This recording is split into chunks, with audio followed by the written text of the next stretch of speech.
A obesidade mórbida é uma doença crônica que pode trazer múltiplas complicações, como diabetes, hipertensão arterial, severas doenças ortoarticulares. A obesidade mórbida ela possui 1.500.000 pessoas nessa condição. Esse número quase representa toda a população do Tocantins, que, por exemplo, tem 1.600.000 habitantes. No vídeo de hoje, veremos um contraste com o maior mal que atinge toda a humanidade e que traz toda uma gama de complicações, causando dor, prejudicando relacionamentos e também trazendo a morte.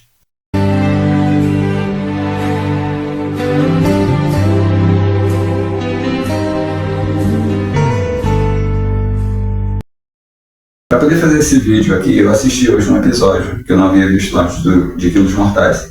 E ali eu acompanhei a história de mais uma pessoa que tinha todos os seus sofrimentos provenientes do excesso de peso. Lá, essa mulher sofria para andar dentro de casa. Era sofrimento desde a hora que acordava. Tanto porque não conseguia se mover de um lugar para o outro, era dificuldade para ir tomar banho, porque o peso dela era excessivo, acho que é algo perto de 350 quilos, 400 quilos, algo assim. Ela não conseguia ajudar o marido, na verdade ela era completamente dependente do marido. Durante todo o programa, que durou cerca de 1 hora, mostrou a dificuldade que ela tinha de ficar certo tempo prolongado dentro do carro, porque a coluna doía também. E não é o excesso de peso em si o grande problema. Esse é apenas um que desencadeia tantos outros. Se a gente for pensar no que o excesso de peso, a gordura excessiva pode causar no organismo, e a gente lembrar de questões como, por exemplo, a pressão alta, que no mínimo causa extremas dores na nuca, e pensar também que o excesso de gordura vai causar diabetes, que pode trazer uma cegueira, pode trazer dificuldade de cicatrização, entre outros males que a gente poderia se demorar aqui citando. Mas uma coisa que é muito frequente também é lembrar que essas pessoas elas têm dores extremas na coluna, que é muito forçado a estrutura óssea dela e causa dores imensas. É dificuldade para andar, é dificuldade para respirar, é sofrimento dos mais diversos âmbitos, é dependência de outras pessoas, é uma questão que traz dificuldade para outras pessoas também. Eu lembro de uma senhora que ela era dependente do filho dela de 5 anos de idade, ela se sentia mal com isso, porque ela se viu obrigada a colocar um menino de 5 anos de idade para fazer as coisas dentro de casa, porque ela não tinha capacidade de mobilidade sequer. Apesar de eu ter dito isso tudo, uma tônica na vida dessas pessoas era que o tempo de vida dela estava chegando a fim devido ao excesso de peso. Essa ilustração me fez lembrar do que o autor de Hebreus, no capítulo 12, verso 1, ele escreveu. No capítulo anterior, ele narra diversos nomes de heróis da fé, de pessoas que foram vencedoras. E depois de ter narrado todo esse capítulo 1, ele vem dizendo assim no verso 1 do capítulo 12. Portanto, nós, bem visto que temos tão grande nuvem de testemunhas, livremos-nos de todo o peso do pecado, que tão firmemente se apega a nós, e corramos com perseverança a carreira que nos está proposta. Como alcançar uma carreira que nos está proposta se há um peso de pecado que ele mesmo se agarra tão firmemente a nós? Num certo aspecto, a palavra pecado ela se tornou um tipo de chacota. Eu vou dar um exemplo. Há muitos anos atrás eu estava conversando com uma amiga e quando eu falei sobre um certo alimento, ela debochou dizendo assim, está querendo dizer o quê? Que consumir tal alimento é pecado? Ela foi debochada. Mas se a gente pegar na íntegra os vários meandros, as várias nuances do que é o pecado e como ele se manifesta, daria para entender melhor. Naquele tempo eu era muito novo, eu não quis entrar em polêmica e deixei passar. O pecado ele parece ter ao mesmo tempo também uma conotação, digamos, boa, quando ele é direcionado para uma questão mais maliciosa e sensual, e parece até mesmo aprovado. Ele parece, de certo modo, ele subestimado. Por um lado, às vezes ele é jogado na questão do deboche e do humor e da banalização. Por outro, ele é tentado ser conduzido para algo bom, mas se ele for levado bem a sério, ele nem tem uma conotação, nem tem a outra. Na verdade, eu gostaria de resumir que o pecado é a maior desgraça do ser humano. A própria palavra pecado em si, ela tem um quê de desdém. Nos círculos, se você vai falar sobre pecado, sobre isso é pecado, é mal interpretado. não há um bom entendimento nítido do que é pecado. Às vezes fala-se de que é pecado uma coisa que não é, às vezes o pecado recebe uma carga, ou algo, uma ação, alguma coisa recebe um título de pecado, sem na verdade ser, recebe uma alcunha inapropriada, às vezes simplesmente passando de geração para geração. O apóstolo Paulo, na carta aos Efésios, no capítulo 2, verso 2, diz que nós, os seres humanos, somos filhos da desobediência. Davi, no Salmo 51, ele escreveu que ele é um pecador desde o nascimento. Sim, desde que minha mãe me concebeu. O Senhor Jesus, numa discussão ferrenha que ele estava tendo com os fariseus, ele disse que vocês são os filhos do diabo e querem fazer o que o pai de vocês quer. Na verdade, o somatório desses versos ele mostra que o ser humano ele nasce em pecado, ele nasce com o mal. Eu vejo o pecado em si como a doença do ser humano. Não quero dizer com isso que porque Jesus falou que os fariseus eram filhos do diabo, todos nós somos de fato filhos do diabo. Ali, no caso, ele está falando sobre o comportamento dos fariseus que estavam replicando o modelo dos diabos. Os próprios fariseus não queriam se converter e estavam fazendo aquilo que o diabo faz desde o princípio, que é matar e mentir. Então, como ele é o pai da mentira e ele é o pai do assassínio, esses discípulos dele, os fariseus, estavam imitando o comportamento do pai que o gerou. Estavam mentindo e estavam querendo matá-lo também. Um bom exemplo é o que aconteceu com Pedro. No momento em que Jesus perguntou: quem o povo está dizendo por aí quem eu sou? E quem vocês, meus discípulos, julgam que eu sou? O próprio Pedro, o linguarudo de Pedro, ele falou assim: você é o filho do Deus vivo. E Jesus respondeu: parabéns, Simão Bar-Jonas, porque o Pai te revelou isso. Só que momentos depois, acho que 2 minutos depois, quando Jesus falou assim: eu vou morrer por vocês, Pedro, esse que falou ainda há pouco, você é o Filho de Deus Altíssimo, e foi dito para ele que foi o Pai que o revelou, Jesus vira para ele nesse momento e diz: arreda-te daqui, Satanás, porque você não cogita das coisas de Deus, você cogita das coisas dos homens. O mesmo Pedro, num minuto foi chamado, foi abençoado, foi louvado por ter recebido uma revelação de Deus. E no minuto seguinte, ele foi repreendido pelo Senhor Jesus por estar sendo usado pelo diabo. Então, esse comportamento do pecado na nossa vida, infelizmente, ele oscila.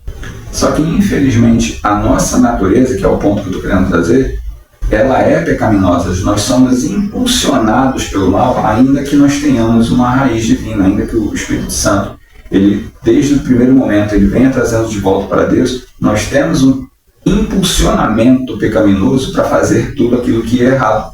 Então, há um conflito na nossa vida. Para quem não é convertido, para quem não se importa com as coisas de Deus, tanto fez, tanto faz, eu não me importo. Uma das falas mais repetidas por aí, uma coisa que eu ouvi a minha vida inteira, é de que eu não mato ninguém, eu não roubo ninguém, eu sou uma pessoa boa, tudo bem, como se não matar e não roubar resumisse todo. O que eu estou tentando dizer é que há uma tendência em nós, desde o nosso nascimento, a fazer aquilo que é pervertido e errado. Se nós não formos orientados a fazer o certo, a gente cai num terreno de egoísmo, onde a gente só quer fazer aquilo que a gente quer para o nosso bel prazer.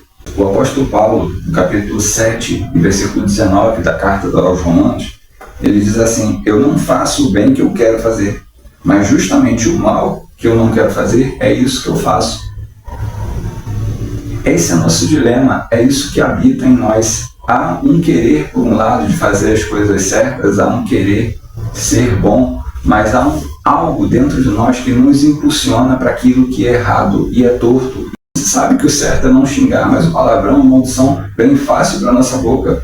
A gente sabe que o certo deveria não se irar, mas embora a ira em si ela não seja algo propriamente ruim, mas ela acaba desencadeando coisas ruins que a gente gera também. A própria questão da ira em si, mesmo que a gente se ire por algo justo, se a gente se ira por uma coisa justa, é porque alguém fez algo injusto conosco, que já é, se ela fez algo injusto conosco, ela já foi impulsionada por um erro, né? Por algo errado dentro dela, promover um erro contra nós. Vários versos nas escrituras, eles já revelam que a gente tem uma tendência autodestrutiva dentro de nós. Lembrando que ela era adúltera, ela foi impulsionada, vamos supor que ela fosse apaixonada pelo cidadão ali. Se ela era adúltera por estar adulterando com um homem casado, ou se ela era adúltera porque ela já tinha um marido dela, porque questão fosse, ela estava errada e o outro estava errado também, impulsionado por um mau desejo interno. Quando Jesus chama a atenção daquele homem que ficou durante 38 anos naquela condição no tanque de Betesda, preso no próprio corpo, depois que ele é curado por Jesus, Jesus chama a atenção dele dizendo: olha, você está dando uma nova chance na vida, você está curado, mas preste atenção, não peques mais, não cometa o mesmo erro de novo, porque senão vai acontecer uma coisa ainda pior. Pior do que passar 38 anos limitado. O que será que aconteceu com esse homem na vida dele para ele estar naquela condição ali?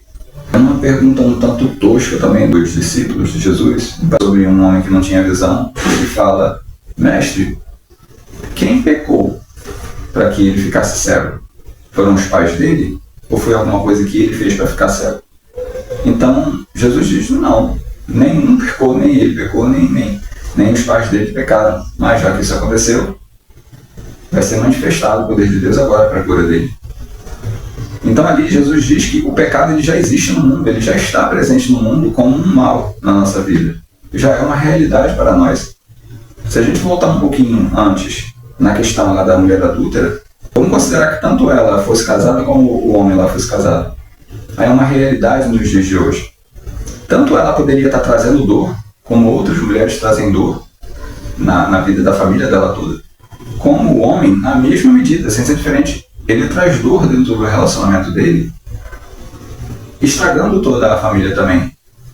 Eu conheço um caso de pessoas públicas que durante 2 anos tiveram um relacionamento escondido, eles eram casados, e depois veio a público de alguma maneira.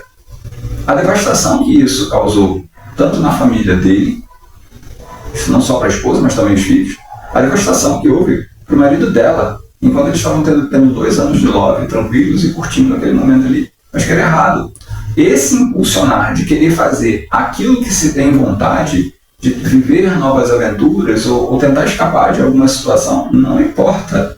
Foi uma situação, como tantas outras nesse caso aqui, que vai trazer dor, vai trazer maldição, vai ferir de todo modo. Quando nós somos impulsionados por esse mal que habita em nós, a desgraça vem, é somente questão de tempo.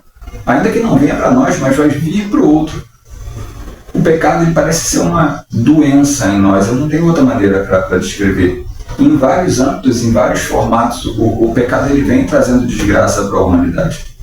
Trazendo um pouco para a minha realidade, para a minha vida, eu lembro que quando eu era muito novo, quando eu era adolescente, eu tive vários e vários casos de me apaixonar perdidamente por outras meninas. E essas meninas de me trocarem por outro, ou saírem com outro, sem, né, me trair mesmo, tudo mais. E isso foi com uma certa frequência, foi tão dolorido, que houve um momento que eu cheguei assim: é assim que funciona, é dessa forma o jogo?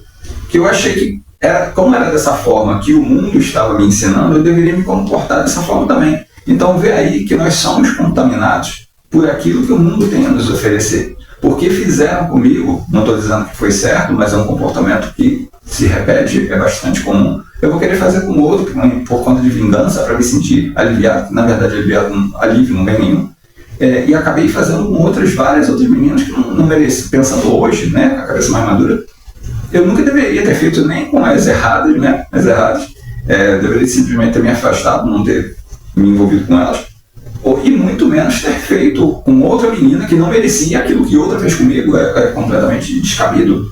Mas eu consigo ver uma contaminação do mundo nos ensinando o que é errado também. É dito que o mundo jaz no maligno, e o que o maligno vai nos ensinar é repetir, reproduzir, retroceder no mal para fazer com outras pessoas. A gente volta lá no Jardim do Éden, e é muito interessante que assim que o diabo conseguiu enganar a Eva, automaticamente, quando ela caiu na transgressão, quando ela caiu na desobediência, ela já se tornou um agente do mal, já se tornou um agente do inimigo. E o alvo dela agora foi o próprio marido, que foi corromper o marido também, que se tornou corrompido e veio gerando toda essa geração de pecadores e pessoas que estão propensas a fazer o mal, como existe até hoje. A minha experiência mostra, o que eu vejo a respeito do pecado, é que ele tem muitas formas. O pecado ele não se limita apenas a enganar uma pessoa. O pecado ele não está limitado apenas a relacionamento íntimos com quem não se deve. O pecado é um mal que habita em nós, que nos impulsiona para nos alimentarmos de forma indevida, para a gente destruir a nossa própria saúde. A gente parece estar sempre em processo de autodestruição ou destruição do outro. o mundo vem nos ensinando a ser maus, a gente observa o comportamento normal da humanidade, que quando não é bem direcionado e direcionado para o bem, vai reproduzir outras ações mais.